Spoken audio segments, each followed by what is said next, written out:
হাসিনা এক পলাতক গণহত্যাকারীর নাম। দিল্লির দরবারে আশ্রয় নেয়া স্বৈরাচার এখনো বাংলাদেশের পিছু ছাড়ছে না। ক্ষমতা হারানোর শোক জোকের মতো লেগে আছে তার মগজে। তাই তো তিনি নামে বেনামে লাইভে এসে বকছেন যাচ্ছে তাই, বলছেন আবারও তিনি আসবেন, ক্ষমতায় বসবেন, তারপর যাচ্ছে তাই করবেন। এসব আসলে কথার কথা।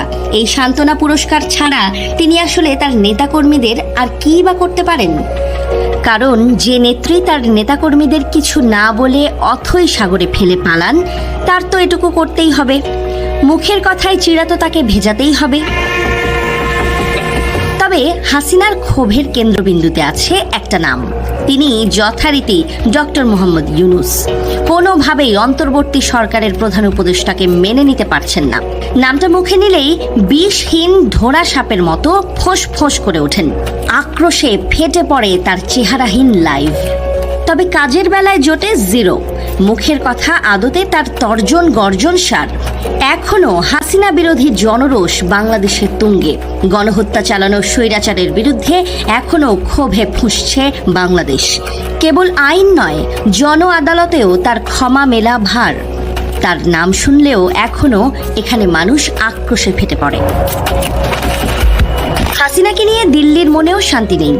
তাদের অস্বস্তি আরও বাড়িয়েছেন ডক্টর মোহাম্মদ ইউনূস। হাসিনার রাজনৈতিক ক্যারিয়ারও তিনি একরকম শেষ করে দিয়েছেন। প্রথমে হাসিনার চোখে বাংলাদেশকে দেখতে থাকা নরেন্দ্র মোদীর প্রশাসন এবার সুর বদলেছে, ভোল পাল্টেছে। থাইল্যান্ডে ডক্টর ইউনূসের সাথে দেখাই করবেন না বলে গো ধরেছিলেন মোদী। তবে সেই বেঁকে বসা দিল্লির সোজা হতে সময় লাগেনি। শেষ পর্যন্ত মোদী ডক্টর ইউনূসের সাথে বৈঠক করেছেন, বহু সময় ধরে কথা বলেছেন। গতানুগতিক কিছু অভিযোগের সুর থাকলেও মোদী স্বীকার করেছেন তার দেশের সাথে বাংলাদেশের সম্পর্ক কোনো ব্যক্তিকেন্দ্রিক নয়। মানে এখন ভারত আর হাসিনার দিকে তাকিয়ে বসে থাকবে না, তার রাষ্ট্র বাংলাদেশের সাথেই সম্পর্ক চালিয়ে যাবে।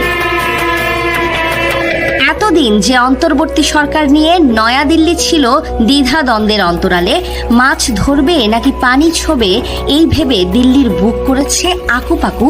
এবার সেই দিল্লিও রিয়ালিটির কাছে নতজানু। ডক্টর ইউনূসের কূটনৈতিক চালের কাছে পরাজয় বরণ করে সোজা আলোচনার টেবিলে বসেছে। সেই সাথে একরকম জানিয়েই দিয়েছে হাসিনাকে ছাড়াই তারা সামনের পথ চলতে চায়। তবে দিল্লি এখনো আটকে আছে এক দোটানায়। তারা বুঝে উঠতে পারছে না কথিত মিত্র হাসিনাকে নিয়ে তারা কি করবে। বাংলাদেশের কাছে তাকে ফেরত দেবে নাকি চিরস্থায়ী বন্দোবস্ত করে তাকে রাখা হবে ভারতেই। দিল্লি ভালো করে বুঝে গেছে হাসিনাকে ঢাকার মসনদে ফেরানোর সব পথই বন্ধ। কেবল খোলা আছে লাইভে এসে হাসিনার আকাশ কুসুম গল্প শোনানোর পথটাই।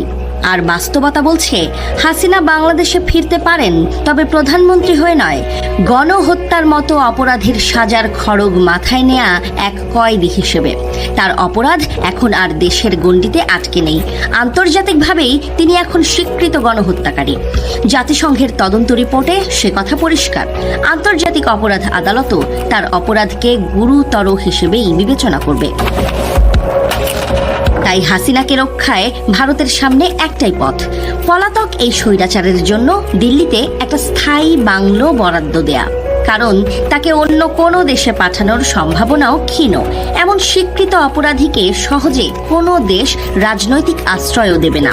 তাই নাটাই কাটা ঘুড়ির মতো লাইভে এসে অনিশ্চিত বাঁক খাওয়া ছাড়া হাসিনার আর কিছুই করার নেই। মোদির কাছে ডক্টর ইউনূস হাসিনাকে জোরালোভাবে ফেরত চাওয়ার পর সেই অনিশ্চিত ভবিষ্যৎ আরও তীব্র আঘাত হয়ে ফিরছে হাসিনার কাছে। আর এই কারণেই আষাঢ়ে গল্পেই হয়তো তাকে সান্ত্বনা খুঁজতে হচ্ছে।